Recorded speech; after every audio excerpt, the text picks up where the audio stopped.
Okay, thank you very much, ladies and gentlemen. Right, first thing I want to say is this will be a fairly tight 30 minutes to begin with before we head out to the farm. So just to give you a little bit of background, back in the UK and Wales, and we'll quite often with farmers, we will have anything from a 20-minute taster session to a full-blown get farmers onto the farm, bring your plans, do a workshop, redesign your handling system, and then maybe come back and look at it working a year down the line. So apologies, this is very, very tight for time, but it's just to give you a little bit of an awareness event. And I'm speaking with a little bit of a farmer's stroke health and safety remit as well.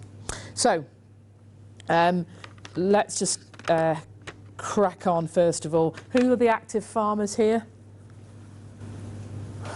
So a few active. Blade farming, never mind. Richard Phelps, friend for life. Right, so cattle handling, what's involved? Keep it simple. Trying to control livestock to get them to do something you want to do. Yeah, so what's involved? When you go out to handle your cows, what's involved? Thank you. And again, because I'm only an HND agric, I'm not an academic at all. So first things involved is a cow with a Belgian blue this morning, but that is an Angus, a bit thin, maybe not up to quality standards. Then what's the other thing we've got? Person. So we've done our diversification training. So there we go. So we might have something. We might even have one of these little things as well. But okay. And then what's the other thing we've got? Which we're going to go out to see this afternoon. So a bit of hardware, isn't it? So it's a bit of metalwork somewhere to actually move these animals about, isn't it? So that's your three elements, isn't it? There's a cow, there's some people, and there's the odd bit of gate.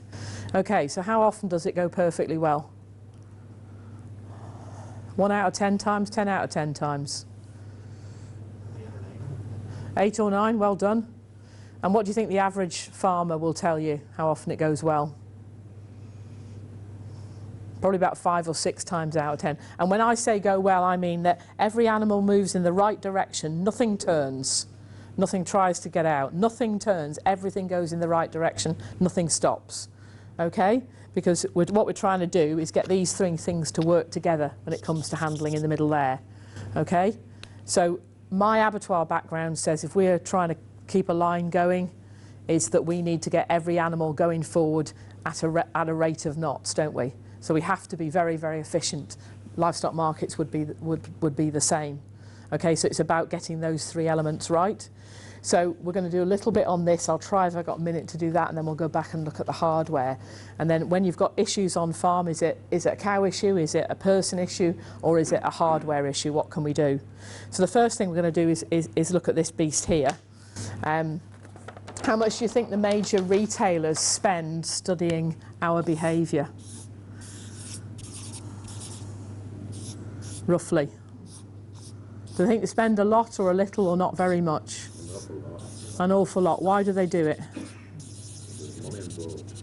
Yep, because what they're trying to do all the time. Sell it. They're just manipulating your behaviour, aren't they? So where's the bread counter generally? At the back, and which way do they send the smell?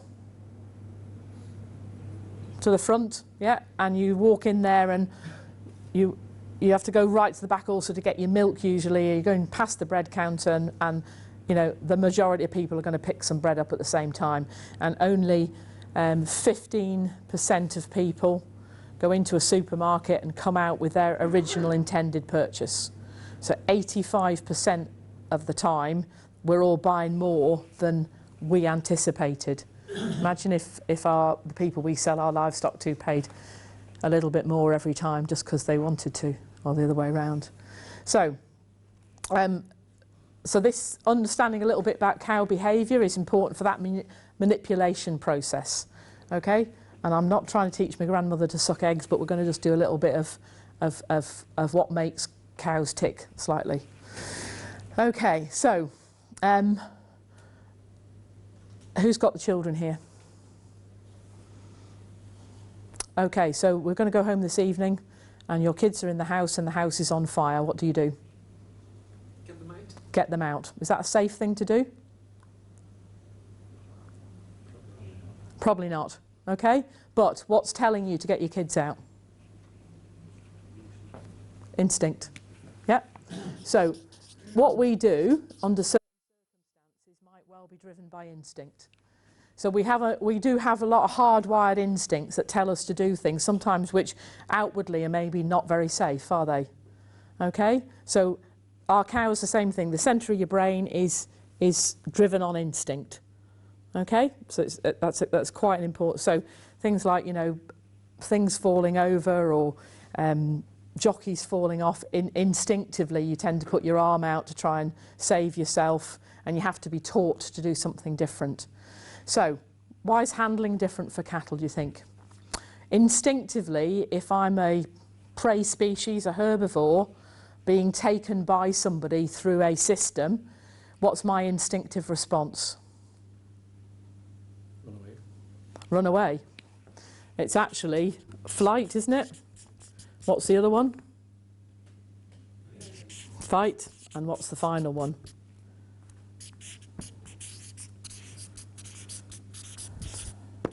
Yep, because handling is the only thing, you know, on the farm, generally speaking, if cows are hungry, we feed them. If they're thirsty, they drink.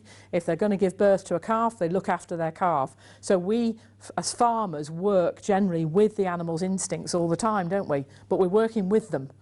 Whereas the handling is the one occasion where we're actually working against the instinct, really. Because we actually don't want any of these behaviours, do we? Do we? Because that starts to become a bit dangerous and a bit difficult to deal with. Okay, so that's that general adaptation response.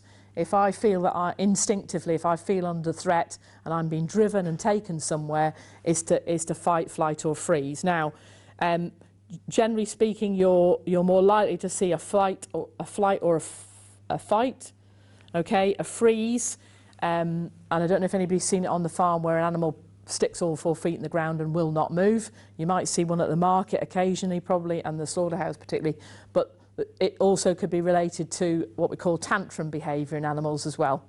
So if something stops moving, unless you get a heart rate monitor on it, you don't use it, just might be having a little bit of a hissy fit like a small child as well, and it knows what it's doing, by the way. The cattle know that.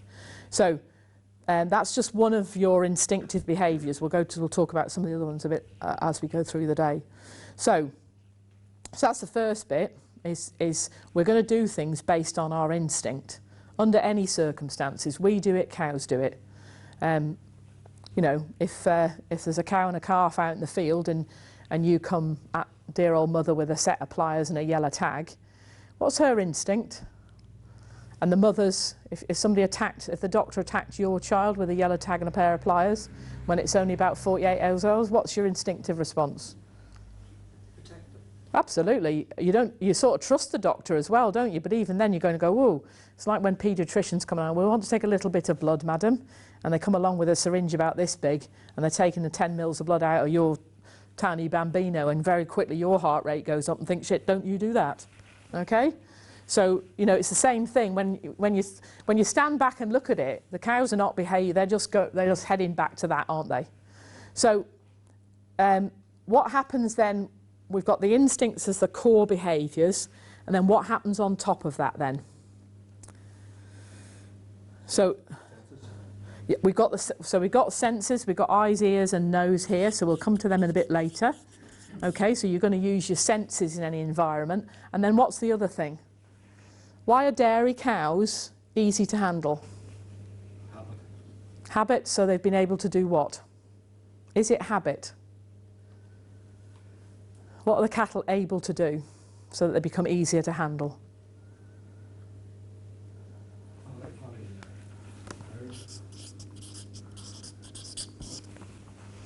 Everybody happy cows can learn? Yeah. What did we first used to have our cows for? Ploughing, draft animals. So yes, you can go to Mongolia and India, places where I work, and we're still teaching our cows to pull bullock carts and plough, and it's no different than a horse or anything, because most people go, well, horses are really intelligent, aren't they? But cows are not. Rubbish. It's just that we've stopped taking our cows to school, haven't we? Yeah. But our dairy cows goes to the equivalent of school when it comes to handling, doesn't it? So instead of working on the fight, flight and freeze mode, our dairy cows have learnt that actually handling is not something that we need to worry about. So guess what? They tend to be the easier ones to handle anyway, don't they? Because guess what? For 9 months of the year, we've actually got them in school and we're repeating behaviour, repeating what they need to do twice a day for all of that time, and guess what? They remember it. So you can actually keep a whole load of dairy cows, you know, turned in the right direction with a piece of baler twine. Yeah, because they've learned the piece of baler twine might just be electrified and therefore to avoid. Would you do that with your suckler limousine herd? No. A lot of our guys are doing set stocking and mob stocking, what have you, when they start to learn about it, but generally speaking we need to do an awful lot of teaching, don't we? So behaviour is instinctive, and then on top of that you've got learning. So what do cows learn about being handled on the farm? With the exception of our dairy cows now. Good experience? Huh? Usually a negative experience. Yeah, it's usually a negative experience. So, you know, things like TB tests become harder and harder and harder and harder. So cattle are going to learn because it's a positive or a negative experience. They're going to learn about where it happens because they're grazing animals. They've a good idea about where things are, and they're also going to learn about who does it. Yeah. So quite often, you know, you'll be fine handling your own cows on your own farm. The minute the vet arrives, it suddenly goes tits up. And that's because in the animals picture, it basically is something different is happening because that other person has turned up. And sometimes when it comes to handling cows, less is more because you've broken the routine. Because the last time the horrible man turned up, be it a vet or something, what happened? It all got fairly nasty. Having good facilities on the learning means that if we've got good facilities, we can run cattle through for weighing. They realise the handling facility is not a nasty place, and suddenly we get that upward spiral of movement. Whereas if we continue to do nasty things in a place, then that place automatically becomes nasty and it gets difficult. Okay, so these senses things then. We have got, I know it's not anatomically correct, but this is a nose, or a moist rhinarium if you really need to know. Okay, so how good is the cow's sense of smell? Excellent. Why is it good? And more importantly, what do they do with it, particularly in the handling situation?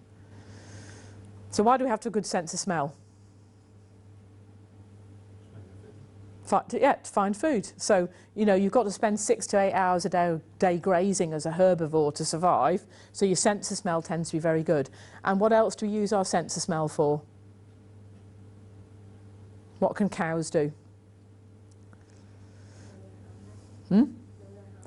Know their handler, but to start off with recognition.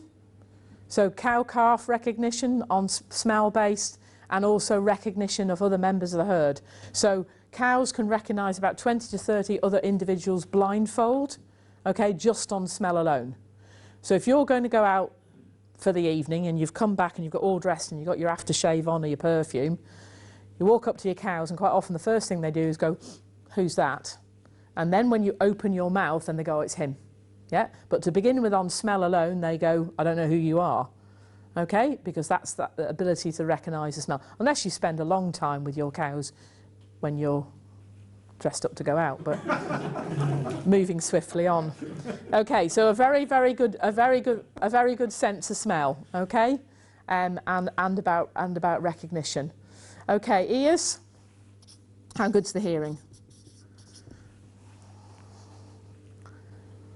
What can they do with their ears to start with? Turn them, yeah, because again, they're designed head down grazing, so the ears are going to flop round, so they can pick up sound that's coming from all directions. So survival need, as it were, for that grazing animal. So what can they hear? They hear the same as us or different, slightly different.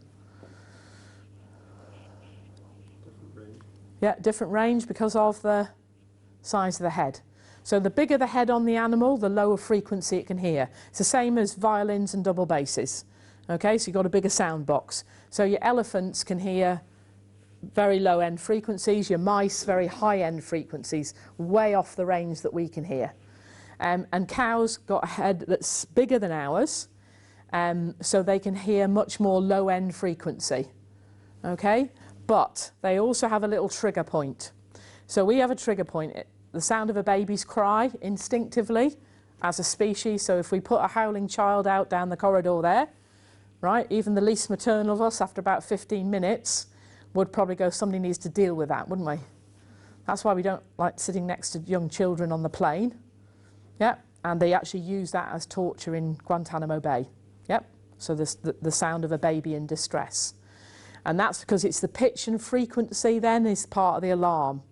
Okay, so calf in distress, what does it sound like? High pitch? Yeah, high pitch. And cattle are hiders, so they will leave their calves hidden in the undergrowth. So if that calf's being attacked by something, okay, then quite often it will make a sound, and the cattle will go to it, won't they? So that's one of the sort of safety issues, is the cows will return to where the calf is. Unlike sheep, where the sheep will call the lamb to them, and if it doesn't come, where does the sheep go? As far away as possible. Okay, and that's the difference, and that's about biological investment. You know, the longer it takes for an animal to produce the next generation, the bigger the biological investment, which means why elephants spend a lot of time looking after their baby elephants and sheep spend very little time looking after their baby sheep, as the most of us shepherds know. Okay, so the ears are also useful for, they're used for non-verbal communication, because these animals are non-verbal communicators generally. If we're out on the field there, how much noise is being made? They don't. So only whenever there's something happening do we start to make a lot of noise. So all the communication between the cows is all what we call non-verbal. So the cows will use ear position, head position and body position to communicate their mood to you. And if you don't read those little signals, you could be in trouble, couldn't you? So head slightly lowered, ears locked forward, and looking at you straight head down. What do you need to do? Huh? Well, you can either get out of the way, or somebody said to stand and just show him who's boss. I said, well, you make that dynamic risk assessment yourself. Yeah, but there's usually fair warning from some of the signals what sort of state we're in. What's the early sign of anxiety in cattle that all handlers should know? What do cows do to tell you they're getting worried? No, before the flight happens. Maybe see their cow's tail swishing. Look for it the next time, because that's the little signal which says I'm not. It's a bit like us doing these sort of things. You know, somebody does that, they're lying. Isn't that right? Cameramen know that. Okay. Just to drop back a little bit, what is going to cause a fight, flight or freeze reaction? What would set those cattle off to do that sort of thing? What sort of things do we do on the farm that is also likely to set off those responses?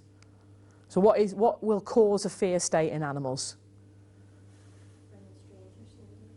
Yeah, so strangers or predator-like behaviour from anything.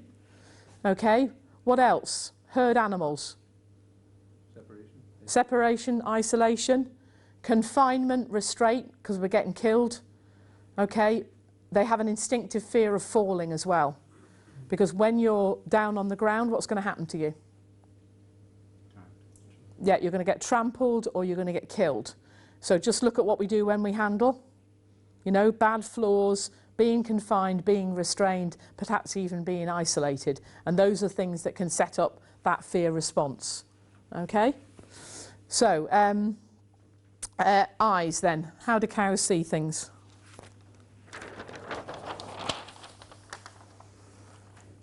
Best vision for cows is where?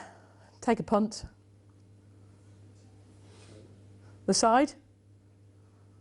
When you walk into your field of cows, which way do the cows stand? They walk away and then they do what? Hmm? Do they? Who are the cow people here? Seem to be missing a lot of cow people. They turn round and look at you, don't they? Why do they turn round and look at you? Don't be shy. This is not going to go out on the BBC, you know. Okay, so that's looking at a cow from the top. Again, failed art, you can tell. Okay, so the eyes are at the side of the head because we are grazing prey species, which means biologically and the physics only allows the cow to actually see really well in this bit to the front. Okay, so that's where your binocular vision is, or the cow's binocular vision. We are binocular to 180. Okay, so you can see your hand pretty well out here, and you can also see your hand as it comes right up to your face. Whereas here, with that vision, the cow will not see anything really close to its head. All good slaughtermen know that. The blind spot is directly behind. Okay, but that's within the kicking zone, isn't it? So there's two places to be with cows. It's either right up there tight so the impact is less, or well out of the way. Okay, not loitering 1 stick lengths behind, because that's when you're going to get kicked. Okay, and then out to the side, what is it? What's the benefit of this animal having vision out to the side? What does it need to be able to see? Predators. So the lions have gone from this part of the world, but you know, it still might need to say something lion-like. Okay, and what else does it need to keep in touch with visually? The rest of the herd. And when you're driving home, look at the cows. They'll probably all be lying down by the time we get out. Okay, quite often when they're grazing, you'll see them all lined up almost in the same angle. There might be the odd random one at the side, but because movement is going to trigger movement. So I can keep my head down, I see movement to the side, and I'm going to keep moving. Really important when it comes to handling, because quite often if you push them too tight and they stop moving, you don't get any movement. Yeah? So cattle are much better if we can keep them moving and they've got space to get moving. And they'll keep 1 or 2 animals within that little line of sight there. Okay, what sort of colours do cows see? What's the myth? Red. They can see red. Can they see red? Young man, come hither. 1 volunteer's worth 10 pressed ones. You better put the cup down. Okay, so cows are dichromate. They see yellow to blue and the green end of the spectrum. What a surprise. You look out there where cattle would come from. They are plains animals. Guess what? Why does that colour spectrum need to be there? And in nature generally, there's not a lot of red, is there? Certainly not in a grazing situation. In the tropics there is, and that's where we get a lot of colour, but generally out there isn't a lot of red apart from berries. Okay, and dichromate vision is also good for night vision. So it means that because our herbivores designed to deal with night-time hunting predators as well as daytime. Right, okay. I struggled that's another story. Just to get people to realise this is a, excuse me, potentially 600 kilo animal that has got a sight disability. Okay, so we need to make allowances for it at times. So these were made by the Royal National Institute for the Blind for me, and it mimics what it's like for human beings to have this limited binocular vision. Okay, so you're going to put these, you haven't got contact lenses on, that's my health and safety risk assessment done. Okay, so you're going to put them on, he's going to go for a walk, okay, but the key thing is you keep your hands by your side, because cows don't have hands. Okay, so the first thing that comes out when they're moving is the nose, isn't it, and the head. So pop them on and have a walk round the room, and you watch very carefully what he has to do. Hands by your side and off you go. Right, what's the first thing the cow did? Look down. Come round the corner then. And how does he get round the corner? What's he doing with his head? Yeah, turning it all the time. Is he a very fast cow?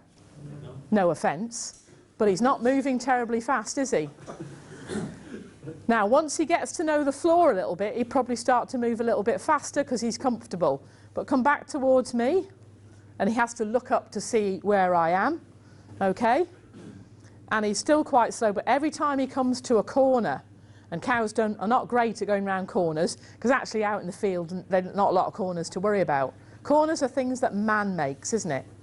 Okay, just have a little wander over towards the camera there. He's so slow though, I'm going to push him. Now, what did he automatically do? He pushed back. Why did you do that?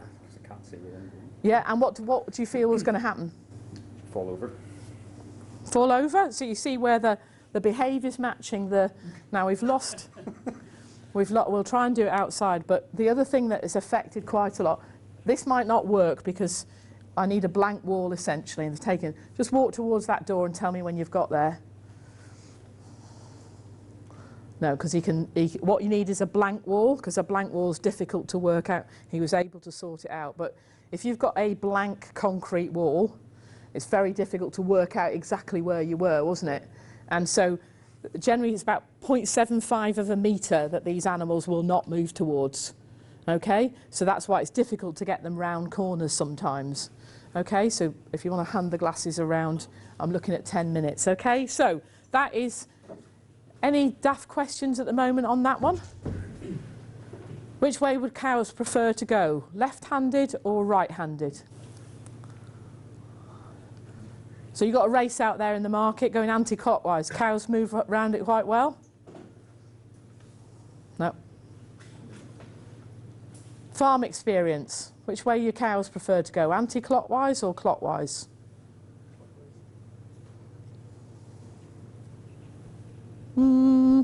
Okay.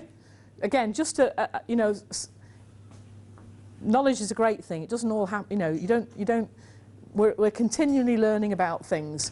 But we tested 7,000 head of cattle, and 85 to 90% of them prefer in response to a novel object, and it's important. So it generally works in the handling situation, particularly with strangers around, would prefer to go anti-clockwise round the handler. Okay? And that's because information, colours, shapes, object size, is taken in your left eye and processed in your right brain. And it's your right eye is more language, logic, critical thinking into your left brain. So cattle tend to want to work with the left eye on something strange. Okay, which might have a lot to do with why we're getting horses on the left-hand side. It's nothing to do with swords, is it? Because we were getting on horses before the swords arrived. That's what me Mongolians, thank you very much, that's what me Mongolians told me. I'll have a quick swig. Okay. So, we've got 3 minutes. Any glaringly difficult questions yet? No? It's all going a little bit too fast?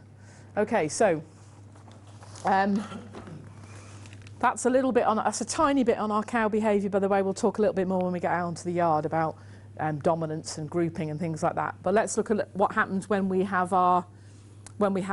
introduce our handlers and how animals respond to handlers. So I am looking at the two gentlemen in the back there. Do you two know each other? Intimately? Not that well. Now, I just want to look at what the body language is telling you, okay? And it's, you know, the non-verbal communication, not great at the moment, is it? She's thinking, what the hell are they going to make me do? Right, okay, so stick your arm round him. Now, what was the non-verbal communication? Stick your arm round him. No, I'm not going to do that. Why are you not going to do that? What do we call that? Encroaching into my personal space. Your personal space, absolutely. And we have the same thing with cows, and it's called a flight zone. Okay? So we all know that the cows have this little personal space bubble, and the minute we move into that bubble, okay, the animal's more likely to move away from us, isn't he? Okay? How many farmers here have heard of a thing called a flight zone? I'm looking at the market operators, hope you have. Yeah, okay, good, finally. We're getting there, slowly but surely. So we'll go to advanced class then. So we've got a flight zone, and then we've also got a thing. These are all natural anti-predator responses. These are instinctively pre-programmed into our animal. So one is the flight zone. I don't like anybody coming into my personal space, which is why you need to give animals space in a handling system. And the other one is the point of balance. And how does that work then? Anybody heard of that? Yeah, we stand behind it, the animal moves forward. Stand behind it, animal moves forward. Stand in front of it, the animal moves backwards. Because actually, what we're trying to protect is this bit, isn't it? And baby predators tend to try and get to the throat first. And as they grow up, they realise they can't catch anything. And so then they suddenly realise they've got to bring it down from behind and then take the throat out, don't they? Okay, so those are two classic things in terms of handling. So quite often on farm it gets difficult because you've got your TB testers in the front of the race and you're trying to push animals down the race and those people standing there are just telling them to go backwards. So, next bit then. Here's your cows, a herd of cows, and here's your prey species advancing. Okay, what are your cattle going to do? Group together, they're going to do what we call a loose bunch. Yep, so that's what they're going to do. They draw slightly together, aren't they? Right, then what's one or two of them going to do? Yeah, usually there's one or two in the centre of the herd here that will turn and what we call do a face up. Yep. So they, as the predators come, you'll see one or two in the middle which will turn to see what's going on. Because these animals are where in the hierarchy of the herd? At the top, because the lions are coming, and therefore if you're at the top of you tend to be in the middle of the herd, particularly in a grazing situation. Okay, now the predators are going to keep coming, and then what's going to happen? And the way this is what happens when we're on farm and we're trying to get animals. There's the race, there's the two hurdles you've got up, and there's you with your stick. Okay, it's equivalent. So what sort of behaviour happens then? What do they tend to do? But do you see turning? So quite a lot of people on the farm or at the market or anywhere, you'll get to a point and the animals will start to turn and turn and turn, yeah? Okay, and we'll just call that a mill in a circle. This is all natural because they, you know, as far as they're concerned, we don't want to go there, we can't go here, and we definitely want to try and get away from him. So we promote this natural anti-predator behaviour. In nature, it's exactly what they do. They pull really tight and start to spin. And then what does one animal do? Yeah, so it's going to split from the herd. And where do the predators then usually go? And where does father tell you to go? Don't let it get away, is what he says. And we all turn our attention to the one that's gone over the hurdle, don't we? So who's teaching who to do what? Yeah. We don't want that sort of behaviour. We don't want animals facing, we don't want and we certainly don't want that. Okay? So, good handlers, and again, watch the swearing. Don't believe everything I tell you. That's really important, particularly farmers here. You can go back to your own herds and just try some of this out, okay? Because it's important that you sort of see if it works for yourself. Okay, so good handlers, what do? We know about a flight zone. We know about points of balance. But you quite often see good handlers will go in, trigger some forward movement, step back, and push and step back and push and release and push and release, because you're behaving like a well-fed lion. And quite often in places like Africa, particularly at waterholes, you'll see the lions and the zebras all occupying the same space, and nobody worries about it, because it's the behaviour of this person here that affects the behaviour of the herbivore. So if they see you in hunting mode, yeah, and sometimes it's alarming how quickly cows realise that when you come into the field on certain days that you're going to go and, I don't know, just make sure they're all right. You come in on another day and they know fine right you're trying to get you out of the field. Because you have subtly changed your behaviour and they go, they're after me today. Okay, so being very self-reflective about your behaviour is really quite important. And we'll talk a little bit about that as we go.